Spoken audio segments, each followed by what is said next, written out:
Alright, I'm back at where I ended off last episode. I still love this feeling of coming back. This is 3 days later because I took a day off, and then yesterday it was raining a bunch. So now it's the third day, still nice and overcast, and in fact it's been so overcast and rainy that it's actually starting to cool down.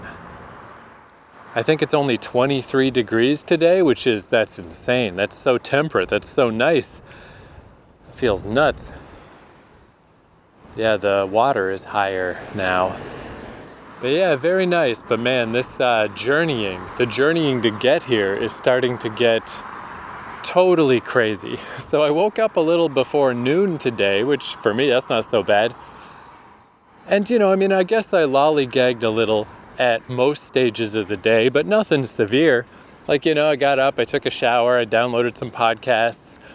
I examined the route I was going to, and it's like, I could take a different bus route. There is a bus route that cuts through the center of the island. It seems like the best way, if you didn't just take these direct routes, is to find the bus depot, sort of, the bus transfer areas. So there's a bus transfer kind of smack dab in the middle of the island, more or less, or to the, in the western middle, that I could have taken a bus there, then transferred and taken a bus here. And I went and tried to begin that journey, but when the bus was supposed to show up, it didn't show up. So I was like, I don't know, whatever. Let's just not fuck with this today. But I spent 15 minutes there. Then I took the wrong route because even the good old 181 bus that I've been taking from Seogwipo to Jeju, I just thought I'd get on it at a different stop, just for a change of pace. Got a little turned around there, took a little longer than I needed to. Then I just happened to be timed out wrong, so I had to wait for the bus. Just little things though. But from starting at approximately noon, it's fucking 4:30 now. What the fuck, dude? That's out of control. Like, what the hell? This travel is getting ludicrous. And I really just don't love the idea of going back on that same route when I'm done today. Just psychologically it feels bad. And the 202 bus around, I've been mentioning it, but it's still true that it's always busy as hell. Unpleasantly busy. West of Jeju City. So what I'm going to do today is just walk for a while, see what I see, but then I'm just going to take the 202 continuing around the island. I'm going to take the bus along the route that I'll be walking. And the only trouble there is it doesn't technically go all the way to Seogwipo. I mean, it might stop halfway the same way it does on the east side. Hopefully I just won't be late enough that I bump into that. But regardless, it does stop at, again, one of these bus transfer depots. Not quite in Seogwipo. There's this other town just a little bit west of Seogwipo, where the stadium is. So I got to get out there and transfer, but if something goes wrong there, if I'm too late, it's like an hour, probably more like 90 minutes, but it's very walkable from there. If I just have to walk back, no big deal. I've done it before. That's as far as I got when I was exploring this idea of walking around Jeju. That's as far west as I made it from Seogwipo. And also, since I'm I'll be at a bus transfer spot, there's probably a bunch of little local buses and stuff. Since I only have to go a short distance, there's probably multiple options that I'm just not aware of. So yeah, I think that's my plan, and then maybe I'll just start doing that in general. Yeah, I guess this idea of kind of getting off in Jeju City and exploring Jeju City each time, that didn't necessarily happen because I just realized the best thing to do once again is the bus depot, is just go to the bus terminal and transfer there. It's just so much easier. It's just a lot. I mean, again, these trips are already taking forever. If I start adding in variables and doing stuff that I'm not sure about, testing out new routes every time, there's just not enough time for that shit. It's not a big island, but it's not a small island, and I'm going all the way around it at this point, like all the way across. Every day. Every time. See, I do kind of think, I wonder if how my initial idea was, wow, it'd be so tough to organize walking around Jeju Island. You'd have to set up all these different little places to stay. And then I realized, like, oh no, the buses are actually pretty good. You can just take the bus to where you stopped last time. But I bet a happy middle would be really cool if you really did set this up ahead of time and just had like 4 places, Instead of always starting from the south like I do, what if you had 1 in the south, 1 place in the east, 1 in Jeju City, and 1 in the west? That would be really good. So then your specific daily bus journeys could only get so brutal, Like just for some random ass plan that I just came up with on the fly out here, it's been fine. And I am really going to miss my little hotel in Seogwipo. Even just having a shower that I can jump in many times a day during this humid summer. When I get to Taiwan, it's going to be, I do have a little washroom, but it's a communal shower room. Just little conveniences like that I will certainly miss. And yeah, the little bit of research that I've done, finding a hotel, like a fully fledged, honest to God hotel for $20 a day, that's not the easiest thing in the world. Outside of Jeju, I have not stumbled across that. So I'm glad to just be staying in Seogwipo for way too long, for over 2 months. It's just nice. Again, like I can't complain at all about my stupid life. It's so easy. I'm just so lucky I get to do this traveling. But I do think there's a certain amount of just staying at the cheapest place stuff that has been building up a little in my brain of just like, oh man, every place is always like, all right, what's the to-do gonna be here? So just staying at a place where it's just basically no problem. Even the mosquitoes haven't shown up lately for some reason. It's still totally baffling. I don't understand what's going on with them at all. But yeah, this bus is getting wild, man. I do feel though, like even though I only stopped in Jeju City here and again, I still feel like I got an okay lay of the land. I got an okay sense of it. But as far as this adventure goes, I think I've passed it already. And it's time to just start taking the coastal bus.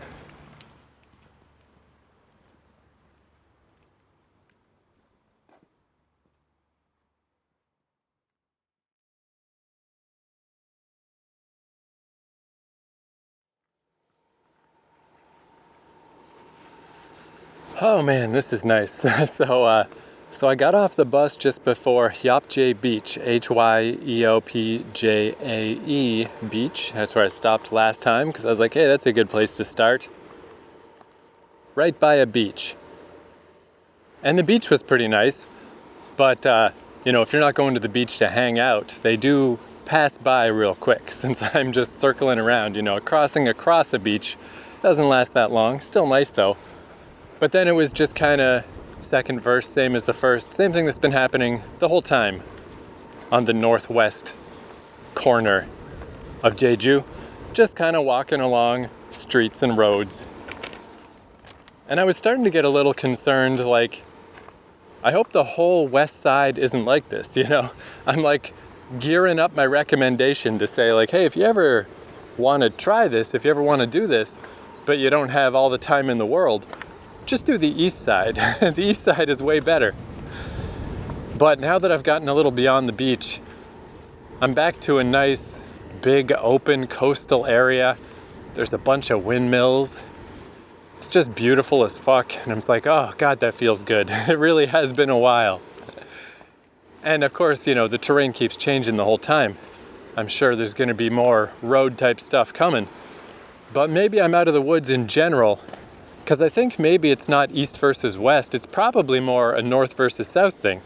Just because, the entire southern half of the island, if I remember my numbers right, has about 50,000 people, whereas Jeju City by itself has 500,000. The north is the developed side. And the northeast was developed as well, but it had like lots of beaches and was just really pretty. It's just that the west side, not as much so. But I think perhaps that's really what was going on. It's just that the The stuff adjacent to Jeju City is just way more developed, way less nature feeling, way less pretty. Like, God, this is so, God, this feels good. This big windmill in front of me and a bunch in the distance, like these windmills out in the ocean and then more on the shore ahead of me. And the road is like way over there, you know? I can see some little cars, but I'm nowhere really close to them. This is gorgeous. Like, this is the part that I like. This is what's so good about this.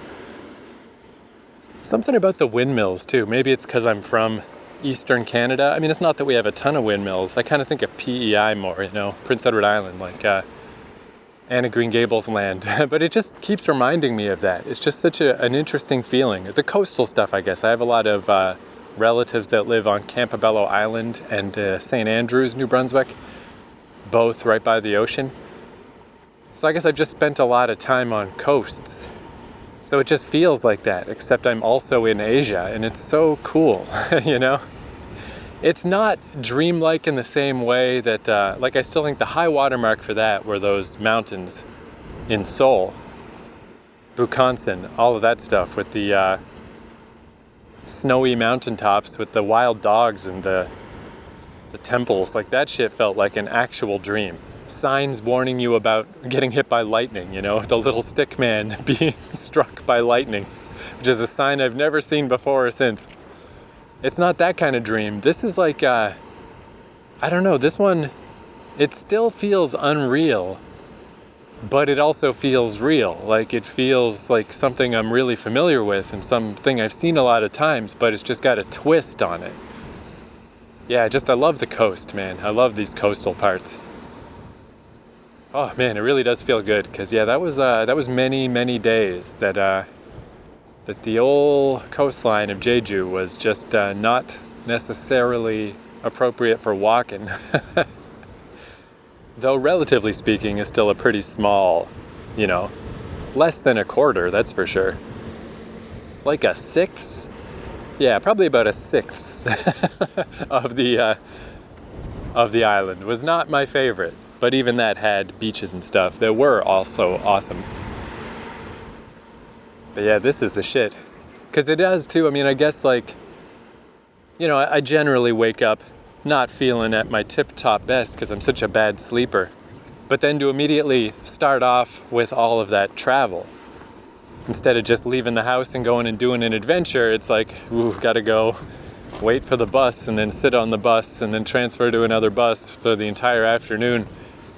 So instead of like shaking it off, instead of getting your hike on and fucking waking up, instead it's like, geez, I'm more tired than I thought I was. I'm just like, bah, you know, kind of got my eyes closed half of the time on the bus, but I can't really properly nap, and it's just like yikes, this kind of blows. And I guess because I haven't had any coffee either, because I don't want to make those bus rides even less pleasant than they need to be with the coffee in my system.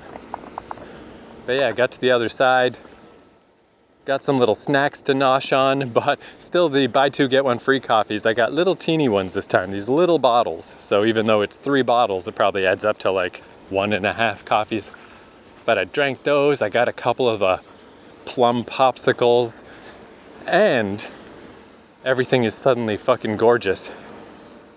It is nice, that little like spring back, because I mean, I guess I've had this feeling a few times during this circumnavigation, that it's like, is this still worth it? This seems like a lot of effort, but it's just that the journey to get there is just not exactly amazing. But then it pays off once you're here. Man, the windmills are really going today too. I noticed the other day they weren't really turning, even though it seemed pretty windy. Like, it does seem like it needs to be pretty windy, because it is like a giant metal monstrous device. It's not like a quaint Holland fucking Netherlands windmill, you know. This thing is a huge metal super windmill. Must take quite a bit, but yeah, that's nice too. If anything, it's just getting colder out. Nice and windy, nice and overcast. It rained a little bit earlier, but not much. I guess that's a nice thing too. I was concerned about that walking west along the northern side of the island. I was like, oh shit, I'm gonna be walking straight into the sun. This could be bad.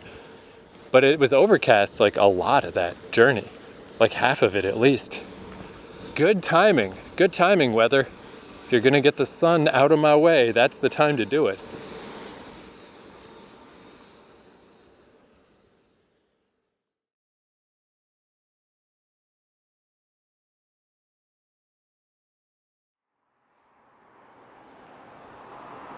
Ooh, I feel like I just got so lucky. I need to bow down and thank the god of, if you're playing the drinking game, finish your drink. As I talk about toilets, the god of toilets saved me just now. Where it's only about 7:30. I don't really feel like stopping the walk yet. But I'm at a bus stop now waiting because I'm taking this new route now, taking the 202 south down the coast back to Seogwipo, where I'll have to transfer just before Seogwipo, but if that happens, that's no big deal. I'm mostly just concerned about how on the east side of the island, at night the bus only goes halfway. And I don't know if that's the case on the west side of the island, and I don't want to risk it since it was around this time. It's like if I didn't get on the bus by 8 o'clock, I was fucked over there. So unfortunately, I just got to bail out. I'm at Dumo-ri Town Office bus stop, DUMO-RI. But I additionally was thinking I should bail out because this has still been really nice. I like this stretch. I'm feeling a lot better about this part of the coast. Still right in the middle of windmill land, and it's real nice. But I hadn't seen a washroom in a while, and I don't know, I guess slamming all those coffees back to back to back, maybe? I mean, I don't know, I don't know if it's Korean cuisine or fast food that's to blame, because I've still been eating way too much fast food while I'm in Korea, but it's just, my poops are a lot less solid in this country. I don't know if everybody's going through that, or again, if it's just me living an idiot's life. But I was like, man, I really need to find a washroom. I'll just keep walking till I find a washroom, and then I'll hop on the next bus after that. And I was just walking, and it's like, I don't know when a washroom's gonna happen. This could be a while. Maybe I better just go up and catch a bus. But then I got up to the bus stop, and I'm just standing here. I don't know when the next bus is going to come. There is a chart in here, but it's all in Korean. And it's like, just like roughly a bus comes every 20 minutes. No, it's more than that. It's, I guess some of these waits can be pretty long. Half an hour? And I couldn't really tell anyway because all the stop names are in Korean. It would take forever to even figure out. And this one is small enough that it doesn't have the digital screen to say when the next bus is coming. So I was like, geez, I don't know how long I'm going to be waiting here. And then even once I get on a bus, it's quite a long ways till the end of this ride. And I presume there's probably a washroom at the bus transfer, but I don't know. I just walked by it the one time I was there. I never explored that zone. I wonder what that's called, so I can stop calling it the bus transfer zone. Maybe it still counts as Seogwipo, because there's a hotel there that has Seogwipo in the name. So maybe I'll just call it Western Seogwipo. Oh, here's the bus. I'll continue my story about the washroom on the other side.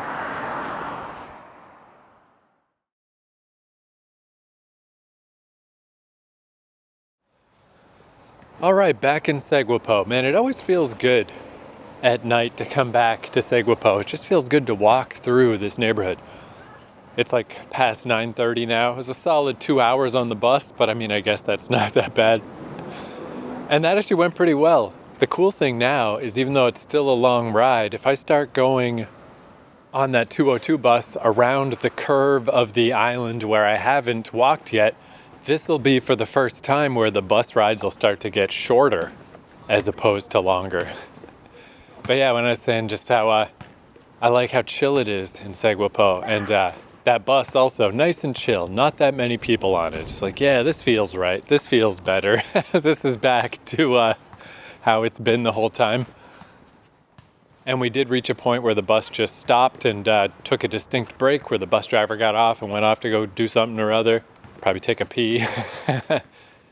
So it's definitely the west side equivalent of where the bus stopped halfway on the east side. So I'm sure if I got on the bus too late, that's where I would be abandoned. But I'm also almost there. I think probably one more day of walking, which will just be later this episode. I'm just going to stretch this out into another one, into another day. I think I'll probably reach that point this very episode. So no big worries there. And then another bonus is I distinctly remember when I checked that bus, it's stopping at the bus terminal by the stadium, like I was saying, like, probably an hour or so's walk from central Seogwipo. But this bus went straight on through, just that extra little bit. And that does make a lot of sense, because where it stopped, it's just wildly inconvenient. Now that I think about it, just like a weird spot for it to stop there. But I guess what must have happened is when I was checking that route, it was late enough in the day that I checked it that it did stop there. It just stopped there for the night because it is a bus terminal. So that knowledge was hanging heavy in the titty of me. But throughout the day, it doesn't stop there. It keeps going. It goes into central Seogwipo and drops me off right here, right at the rotary next to the McDonald's. Perfect. just like all good buses do. So win-win-win. It's all going well. That's the new route for sure. But yeah, it always feels good getting off in this town. Walking down through it to go back to the hotel. Because, there's like a little bit of stuff going on. It's a Friday night, there's stuff going on. There's people doing stuff, but not a ton. It really, I guess like I said that when I first got here, and it still feels that way, is it feels similar to Jeju. Except it's a beautiful tropical fucking island, It's like near the ocean and stuff. It's like Jeju plus. But it is that same kind of size. Very nice. Just a nice place. Feels good. But anyway, also now that it's hours later, I'm like, what was I talking about? Oh yeah, I was talking about a bathroom. It's like, that seemed relevant at the time. But not finishing that story, and now it's like, I'm just having a nice chill evening walk through Seogwipo. It's like, what was I talking about? Let me finish that story up. Turns out getting on the bus around 7:30, a very good idea on both sides of the island. It works the same way. As like I was saying, there is that stopping point midway, and then maybe I would have even stopped at the Seogwipo bus terminal. But since I got on the bus early enough, I got to push through to central Seogwipo. Very convenient. And also it got dark really fast. I remember in my constant, trying to sort out and figure out how I should best approach this situation, I was like, I don't know if I want to take the bus along the route that I haven't walked yet, because won't I be spoiling it for myself? But it's pitch fucking black. Can't see anything out there except signs for Paris baguette fucking stores, And the bus is rarely by the coast anyway. That's a very strange concern that seems completely irrelevant now. It's like, would I really take this insane, super long route up through Jeju City just so I don't glance out the window and see a fucking windmill that's coming up ahead of me? Who the fuck cares? That's fucking weird. But yeah, to rewind, it was like 7:30. I was standing there. I knew a bus was coming eventually, but I didn't know when. And I was like, God, I really need a washroom. And yeah, like now that I've been on that bus ride, that's the long fucking bus ride, man. I don't know. I think I would have had to find a McDonald's on the route or something and just bail out. I just wouldn't have made it. There's no way. But important to this story is one of the things I passed today is a cactus field. Population of cacti in Wolyeong-ri. Wollyeong. And that's what it was, all right. It's a nice little walkway down by the water, and it just goes by all these cactus. And I've seen cactus before. We've had little cactus plants and stuff when I was growing up, but I don't think I've ever seen cactus in the wild in my Canadian life.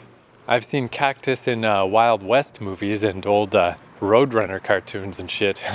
I can't think of any times in Canada that I walked through a cactus field. So, you know, it's not like hugely interesting. It's just a bunch of cactus, but it's kind of cool. It's just like, oh shit, look at that, a bunch of cactuses, and they're kind of got little yellow flowers on them and stuff. That's pretty cool. But the important thing is that this was cactus zone. This is where a lot of cactuses are. So I was standing at this bus stop, and it was a, you know, fairly wide section of road at this point. Pretty wide highway style thing, but there just were no cars around. So I was like, all right, well, fuck. I don't know. Let me just hop across the street and just see. Definitely like there was, you know, I really was kind of in the middle of nowhere. There wasn't anything across the street as far as buildings or anything. It was just kind of like a big field with some trees and stuff. And I mean, I'm just like running through, just trying to do this calculations in my head of like, I don't I don't want to just try to find some bushes to hide in. And I don't think it's going to come to that. Surely I can figure something else out, but I just don't know. I'm at this point where it's like, I just don't trust my body right now. I just don't know what's going to happen. If I get another big push in the gut, I was very concerned. But I went over there and I'm like, yeah, I mean, there is kind of a lot of trees and shrubbery and stuff. In that horrible event, I probably could hide myself away in here. You know, I mean, you don't want to be that guy at the best of times. You definitely don't want to be that guy when I'm not even in Canada. If I take a poop in some bushes in Canada, well, whatever. Whatever. Still like horribly embarrassing, but I mean, at least it's my stupid country that I'm pooping on. I really didn't want to have to do that here, and I'm proud to say it did not come to that. But it wasn't going to come to that here anyway, because there were fucking cactuses. I was like, God damn it, that one stretch with the cactuses, that's kind of the curated cactus walk. But apparently the cactuses are all over this zone because there's a bunch of cactuses here. And like that would have just made the story double insane. I'm just like, oh man, I just didn't know what else to do. So I tried to go sequester myself, hide myself away in some bushes, and then I fell into some, who was it? Oh, it's Evan Edinger, the YouTuber. He had a fucking thing where he was just trying to get a cool picture, but he was hiking somewhere near Los Angeles maybe, and yeah, fell into a cactus, and it was so bad he had to go to the hospital. He fucked himself up on cactuses. And at least he was just taking a picture. If I fucked myself up on some cactuses because I was pooping in the bushes, oh man, I mean, now that I'm saying it out loud, it's like, God, today could have been one of the greatest disasters of my traveling life. I'm so glad none of this came to pass. But again, I was just kind of in the middle of nowhere. I was really in a pretty secluded stretch of nothingness. And there was this weird little building there, which I've seen pop up here and again, but they're always just like, you know, a locked up room for, I think they're like supply rooms, you know, for people that are doing work on power lines and stuff, like just whatever, just a weird little supply shed for city workers. So that's what I assumed this was as well, but I turned my head just to be like, so what is this weird little thing? And I saw super faded, like you could barely see the symbol anymore, but it was the man and woman washroom signs. And yeah, this building was clearly old as fuck, super weathered, and those signs and the doors were on the back side of the building, like not facing the road. So you really did have to kind of go up near the cactuses and sneak around to see that it's a washroom. I couldn't believe it. It's like, why is this here? This is weird as heck, because there is a great uniformity to South Korea, even more so than Japan, I'd say. Like when I said you look out the bus window and you just see Paris baguette stores, I wasn't kidding. I've still never been in one of those stores. They just seem like, you know, kind of a chain bakery. They seem all right from looking through the window as I walk by, but I mean, they're fucking everywhere. So yeah, this little washroom, it did not fit the pattern at all. And when I went in, it wasn't the same either. Usually the washrooms, they're really nice. You know, they're really fancy pants and modern and all pretty new. Where this one was old as hell. and felt way more like almost like an outhouse, much closer to an outhouse, just like a rustic toilet. But it had toilet paper. I mean, it was stocked, it was ready to go. And yeah, it just felt like a miracle. It's like, what is this doing here? Why is this here? Of all the times for there to be just a random magical bathroom that just doesn't fit with the pattern and just doesn't at all seem like it should be here, there is one here right when I needed it most, right when just my mind was worrying with disaster scenarios. What's worse, the shame of just trying to poop in some bushes, the calamity of doing same and falling into cactuses, the danger of getting on a long 2-hour bus ride and just hoping I make it when there's no way I'm gonna make it. What do I do? And then for this washroom to just be here, I was like, oh my God, amazing. And yeah, inside there was like a urinal and there was no sink, nowhere to wash your hands, unfortunately. Really weird little gross toilet that was more like an airplane toilet. Like you had to step on a little foot pedal at the bottom to kind of whoosh it out. Very much like an old school airplane toilet. No ventilation, super hot in there. I noticed as I sat down, like my arms are just covered in sweat because suddenly everything got so crazy humid and hot in there. And no ventilation, so it very quickly just smelled like my poop. I'm not saying it was a good time, but it was fine. Whatever, it was good enough. And yeah, I just couldn't believe it was there. I just couldn't believe it. I just really did feel like, holy shit. I used up all of my luck for the next like 3 months on that one. And that's all. Then I waited for the bus. That's yet another dubious poop story. You know, if this podcast never develops more than a boutique listenership, I can't say I don't understand. It's like, what the fuck is this? I don't know, man. That's what happens when you travel, dude. That's what happens when I travel. Kind of the number one most important thing is always just like, what's the bathroom sitch? I don't know, man. Everyone else acts like they just never need to poop. I don't get it. But all right, I'm gonna sign off for this evening. But this episode's not over. Gonna continue the walk. So let's fade out and then fade back in. Oh, there's the Happy to See You convenience store. You know, ever since I found that Happy to See You store, when I did get abandoned on the east side, stranded on the east side of the island, and I had to figure out how to get home. And then the first open store I found was the Nice to See You. They really have moved up in my pecking order a lot. 7-Eleven still is very important because they have the latte ATMs that take foreign cards, which they are a pain in the ass, by the way. I never really noticed this, but you can only get $100 out at a time. Then the machine charges you $5. And I just noticed the other day that the bank also charges me an extra $5. So it costs $110 to get $100. It's annoying because in Japan you can get out $300, so at least you can get a chunk of money.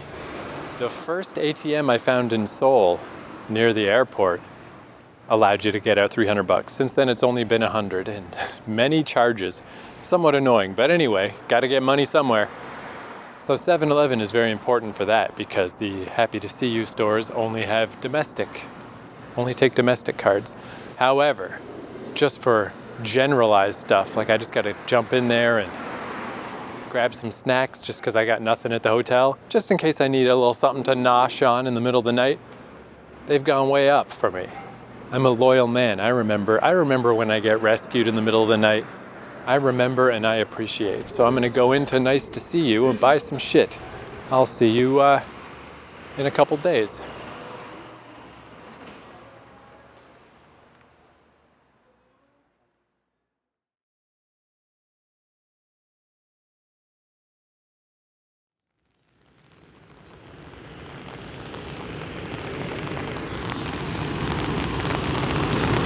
Wowzers, I don't know if you can hear that because I don't have my proper recorder. I'm just talking into my phone. and there's rain pitter-pattering as well, but I'm at the Cheonjiyeon Falls, the $2 waterfall near my hotel. Not the one that empties into the ocean, but the one that you can see from above, from the park, the adjoining park. And that's where I am. And man, the waterfall is crazy today. Like when I went to see each of these waterfalls, I went the day after it rained, so I got, semi-big waterfall. But today it's been raining all day. And that's why I didn't bring my recorder, because I don't know what's going to happen out here. It could get crazy at any time. I didn't want all my stuff to get rained on. But it's just pitter-pattering right now. But yeah, man, it is nuts. I almost feel like I'm almost tempted to go pay the $2 to go see it from the ground today.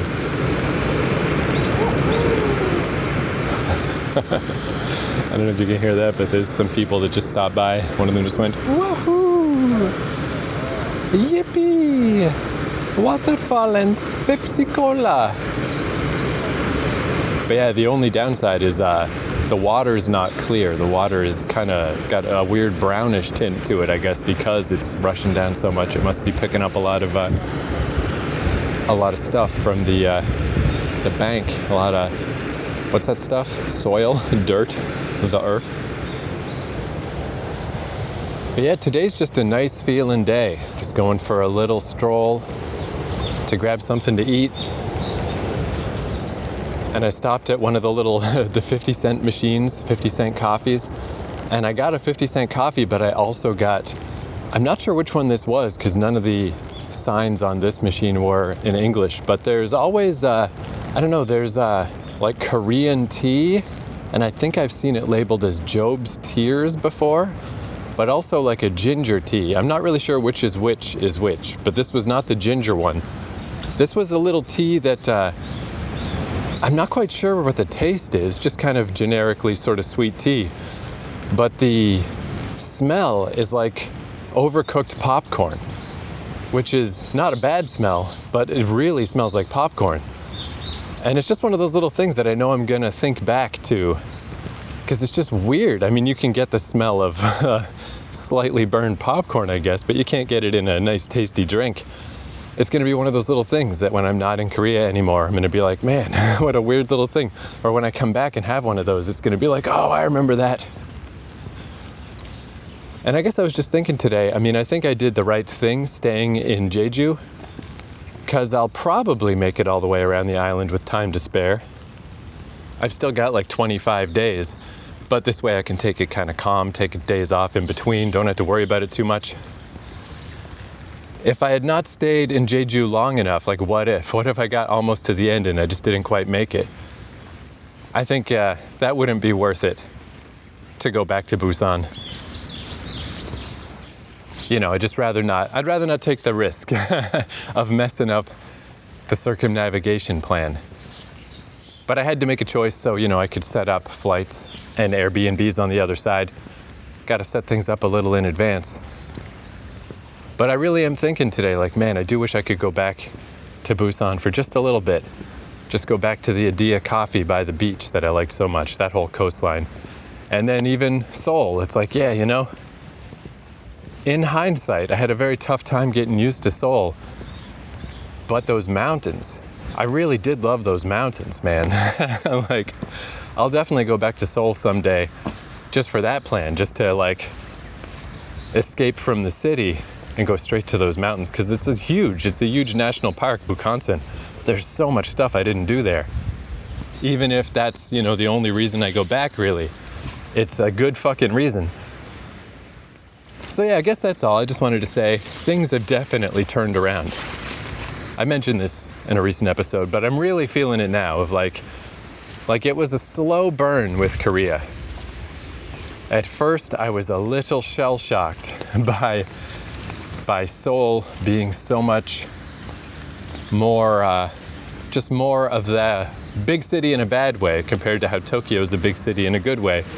And I didn't expect the pollution. But now I'm used to all that. Now I'm ready for it. Now I know what Seoul's like. Now I know that there is pollution problems here. And the good is very much outweighing the bad. Like, I definitely would stay a little longer if I could. Which I guess I did say this before, I'm just repeating myself, but yeah, I guess it is just that idea that next time I'm in this part of the world, I will enthusiastically be putting South Korea back on the docket. And I'll go to Seoul for a bit, and I'll probably swing by Cheonjiyeon just for the memories, and I'll head to Busan for longer, and I'll definitely be back to Jeju, and then, you know, maybe I add to the docket, try a new place, go somewhere else as well, start adding to the fucking portfolio. But yeah, I guess there's no point in thinking about leaving when I'm still here for almost a month. What is the point of that? I guess it's just that I won't be going back to Busan. I won't be going back to Seoul. Would have been cool if I could have pulled off both. And maybe I could have, you know. If I gave myself a week in Busan, I probably could also have done circumnavigating Jeju, but I don't like the stress feeling. I want to just be able to circle Jeju at a nice pace, not have to squeeze it in. And I've circled around and I'm up by the top of the waterfall. Yeah, it's going fucking wild today. Man, this would be a day where, you know, you can cross a little barrier and go to the top of the waterfall. Highly discouraged, you shouldn't. I tripped over barbed wire when I did that, but that was also on a calm day and I didn't go even near the edge. But on a day like today, fuck, get swept along and whoo, off the waterfall, you'd actually probably be okay. It's like a 20-foot depth of the basin at the bottom of the waterfall, but you'd certainly be arrested and deported. So, you know, the best case scenario is still very bad. Anyway, that's all. Just the waterfall's crazy today. Having a nice day. I'm feeling very good about Korea. As long as you're ready, it's real cool.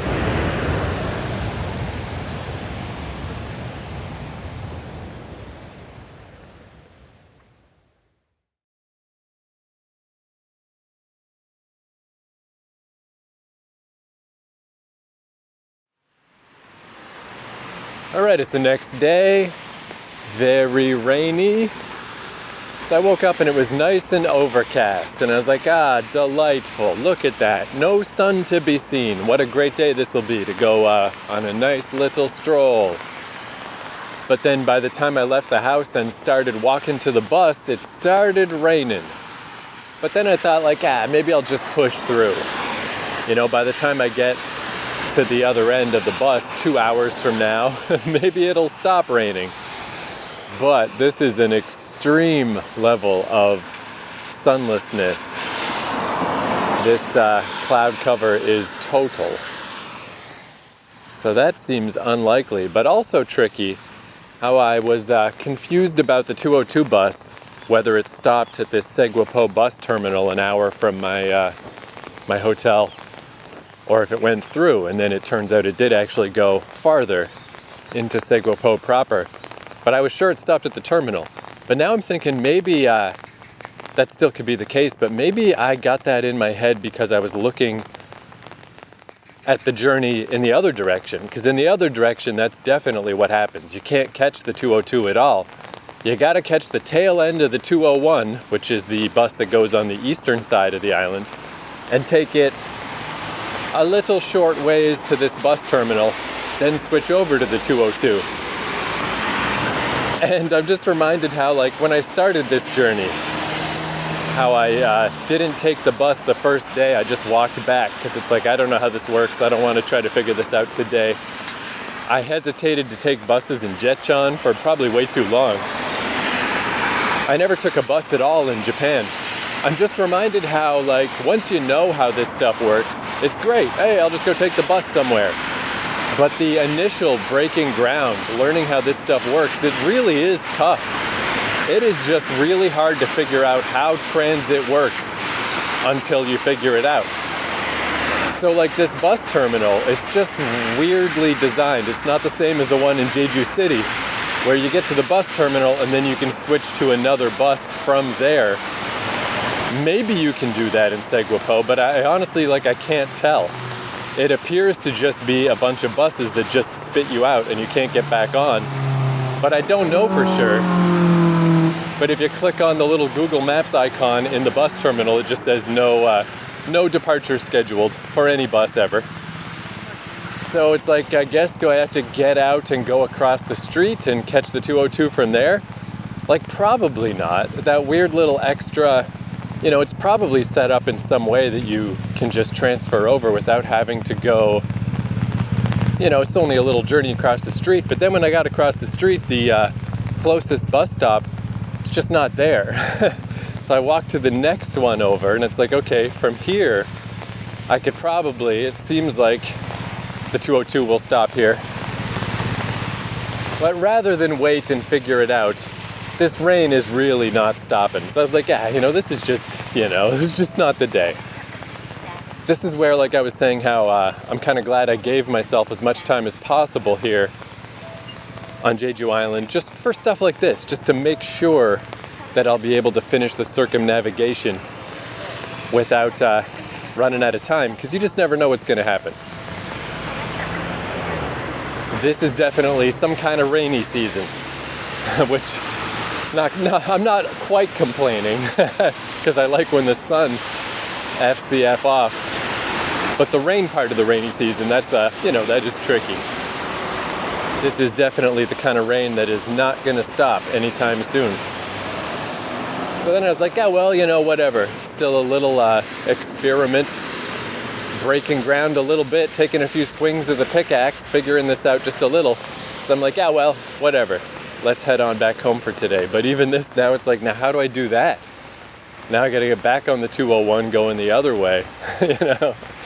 Like, it's all gonna be so easy once I figure it out. But yeah, the first day figuring out how this shit works, it fucking sucks. It's so annoying. It's incredibly unintuitive figuring out all this stuff with buses in specific. Good old subways and even the above ground trains. It's not like I never had problems with those, especially at big stations, but it's a lot easier than buses. Buses are such a tangle. They're so random. You just never know what the fuck. Oh, here's an E-Mart. I've always been curious about E-Mart. I've never been in one, but it's supposed to be like their kind of, you know, general or Walmart type store. Pretty much all I need are replacement razor blades for my razors. Let me go in and take a gander.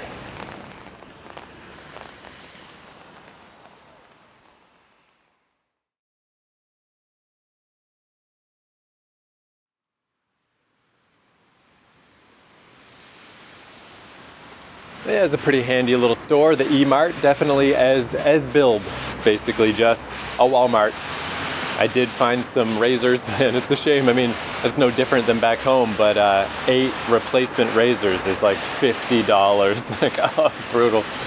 It's too bad my electric hair shaver plan, various plans, my various attempts at that, none of them worked out. It's too bad. But especially with traveling in the different power plugs and stuff, too complicated. But yeah, definitely that place, it's, I mean, I've said this before that I've noticed this in South Korea, but this is the same thing, is shopping seems so adult and grown up in South Korea. Because going in there, and not only did it make me think of a Walmart, but also of Yodobashi Camera and stores like that in Japan. But in this case, you know, there's like a little kids section, just a toy section, which I guess similarly to Walmart. You know, you got Lego and you got kids' toys. I guess you'd have video games. I didn't see video games in here. But Japan, man, there's just so much fun stuff. You know, you got all the fishing gear and camping stuff and all the normal things. But then you'd have like Gundam type models and anime shit. And, you know, that's where I finally found Yoru Camp Gachapon and just fun stuff, you know? There's no fun stuff in South Korea. Like, hey, I know you're an adult, but here's some cool stuff for you anyway. Here's a Gundam model. Here's this, here's that. Here's all this crap. It's so much more serious in South Korea. It's like, I don't know, buy some boots and some mouthwash and some cabbage, and go home. No fun stuff. But again, as I say every time, this is less of a reflection on any particular nation besides Japan. Because yeah, like Walmart in North America doesn't have fun stuff either. Japan though, tons of fun stuff. I've heard theories lately, I've been seeing theories that maybe Japan has pushed so far toward anime and video games and Hello Kitty and just all this stuff to try to cover up their warlike past. Because if you go back through history, I mean, as recently as World War II, but you can go way back. Like, Japan has been fucked up for a long time. And, like, maybe they're deliberately trying to, like, you know, wash away that image, which I feel like is probably a huge oversimplification. And I don't know, I feel like it's probably more just kind of a random thing that just culturally sort of happened. I don't think it was any kind of a plan. But it certainly worked, because growing up in the 80s, like, I love Japan. Japan to me is like, fuck yeah, everything great is Japan. But if you go back through history, I don't think anybody else felt that way about Japan at most points. Nowadays though, lots of fun. And yeah, now I was just like, all right, out there at the front, I was like, okay, maybe I'm getting confused again because I'm not supposed to take the 201 yet. I'm supposed to take the tail end of the 202 to get back into town. But then I did see a 201 bus go by, and it's like, wait though, is there anyone in there or not? I think though, while I'm here, I'll at least go into the bus terminal and just look around a little more to see if there's a direct transfer going on in there. I can at least figure that out for today. But yeah, whatever, I'll figure it out. But yeah, this transition period, it's a shame that there is the 202 and the 201, you know, that one goes easterly and one goes westerly, and they split at the midway point of the island. It would be a lot fucking easier if it was just a loop that didn't stop. Just start the loop in the morning and go till night. One of them goes clockwise, one of them goes counterclockwise. That would be nice. But yeah, this transition between 201 and 202 is a real pain in the butt. So many stupid little things I gotta figure out. And again, once I figure them out, it will be nothing. But at this point, it's not very easy. I don't know, it's always tough with stuff like this because, like, if I was like a city planner or something, you really do need to just bring in people that are not from where you're from. Because I read all this stuff about how they streamlined the buses here and did the different colors and even reduced the price just to make things easier for tourists. It's not fucking easy enough, brother. You know? But like, again, once you know it, you just take it for granted. Everything seems so easy once you know how it works. That would be what I would do if I was Minister of Transportation. Bring in some people who don't know anything about what's going on. I mean, I've been riding buses now for weeks and weeks and weeks, and I'm still like, I don't know. I don't fucking know how this works. This is not clear in the slightest. But anyway, I feel like that's more than enough of an episode. Didn't actually make it any farther, technically, on the circumnavigation. But this is the bookkeeping that needs to be done. Got to figure out these bus transfer details. And yeah, I guess because that very last thing I recorded saying like, it's a shame I won't be able to go back to Busan and such. But this kind of confirms that, yeah, I'm glad I gave myself, since I had to, you know, nail things down for, like, where am I gonna be? Like, I gotta book that flight to Taiwan. I have to know where I'm flying from. I gotta pick Jeju or Busan. And yeah, this is kind of confirming I did the right thing. Who the heck knows? It feels like I got a lot of time, but who the heck knows how long it's gonna take? Weird, random, rainy days and stuff. This was the right call to make if I want to circumnavigate the island. Make totally double sure that I got enough time.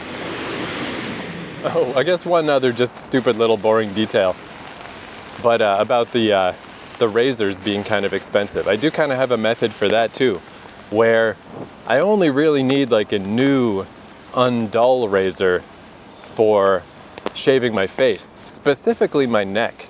My poor little baby neck. It just gets cut and irritated so easily.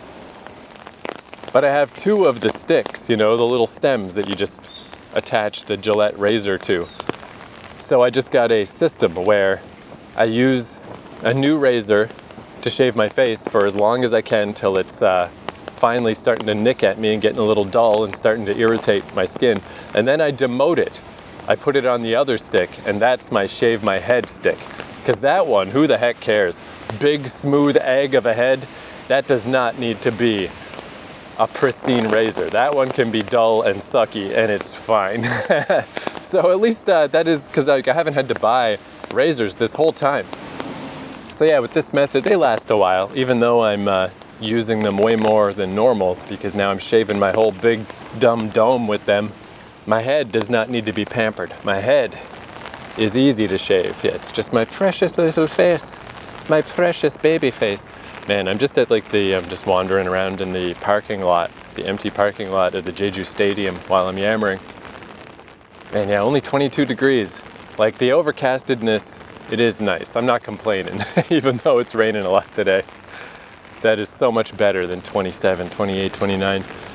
But yeah, I'm just looking out in the distance, and it's like, not only can I not see anything, but even by the end of the stadium, like by the end of the stadium parking lot, things are already disappearing into the mist.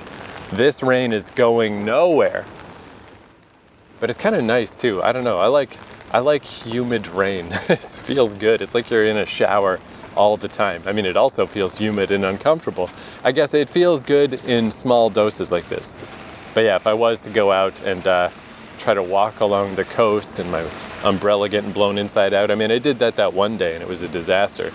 My boots have finally recovered. They don't smell like death anymore.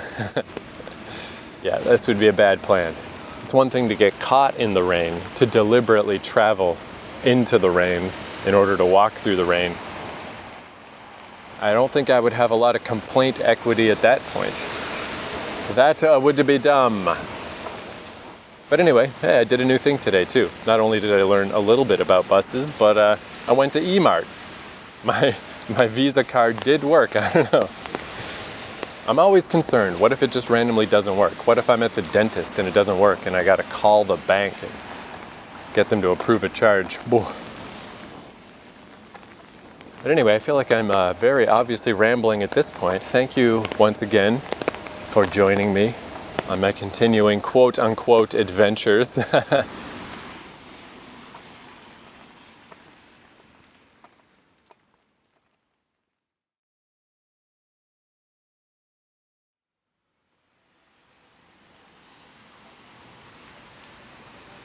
All right, I did a little research in it, and I think I figured out what to do. So, I know listening to this podcast is like abstract, it's just numbers of buses and trains sometimes, like it doesn't mean anything. But basically, I think what I got to do from Central Seogwipo, I got to take the 201 to the Seogwipo bus terminal. Then within the terminal, there is a spot where the 202 is parked. So go transfer over to the 202 in there. That seems like that can be done, no problem.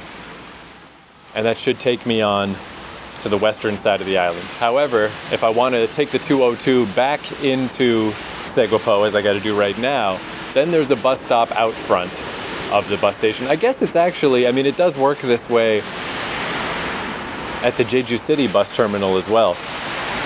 And that one took me a little bit to figure out, but they had a sign there, which was nice. They had a big sign that said, hey, if you are trying to catch X, Y, or Z, go inside. So this one is not so different. It's just a lot less. It's a little more obfuscated. But more importantly, I was just mentioning how to get money, I always have to go to 7-Eleven because it's the only convenience store chain that for sure will take a foreign card. And then I gotta hope that particular 7-Eleven has an ATM. And then you can only take out $100 and it charges $5 for that. And then my bank charges $5 as well. And I don't think I mentioned at the time, but one reason why I always do the 7-Eleven thing, that's what I did in Japan. I never used a proper bank in Japan. But I did try once in Seoul. I tried to use a bank machine of a proper bank, and it went really bad. Not only could I not navigate through the thing at all, I couldn't even figure out how to cancel out. So I was just standing there hoping something would work, and after several minutes of nothing happening, it thankfully spit my card back out. I was having flashbacks to Amsterdam where my bank card got caught in a machine once, and that's why I now have 2 bank cards from 2 different banks, because I didn't realize till that happened how super fucked I would be if something ever happened to my bank card. But yeah, that went so poorly. Just such relief that it just gave me my card back that I never tried again. But just here, while I'm dicking around at the bus station, there's Jeju Bank. And I was like, well, all right. I mean, if there's gonna be, obviously the most major bank on Jeju is probably the Jeju Bank. So I was like, well, let me go give this a shot. And it went very well. The terminal took my foreign card, no problem. I was able to take out $300, which is much nicer, because especially between putting money, you know, to put money on your transit card, you gotta pay with cash. Like those $100 out of the machine would go really fast if I'm putting 50 bucks on a transit card and then just whatever else. So I got a nice $300 out, much more reasonable. That'll actually last for a little while, and it only charged me $3. And then I assume my bank will still charge me the $5, but that's a lot better of a rate. Delightful. So I don't know how many Jeju banks there are around, but all I need is one. I know where this one is now. So that's handy. But yeah, I guess that's not extremely great advice, because if you're in Seoul or Busan, you're not going to find a Jeju bank. But I guess my experience with proper banks is exactly 50-50.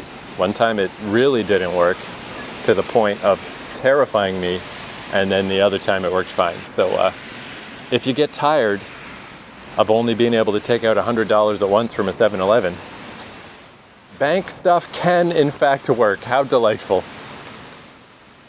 And you know, I was just saying taking the 202 back, but I did just see a 201 go by back towards central Seogwipo with people in it. Maybe because I'm at this little crossover point, maybe I could do both? I don't know. Of course, why not end with confusion? Why end with clarity? Who the fuck needs that? But all right, thank you for listening once again to my quote-unquote adventures. I hope to see you next time while I continue my circumnavigation, maybe in the rain, maybe not. I guess we'll see.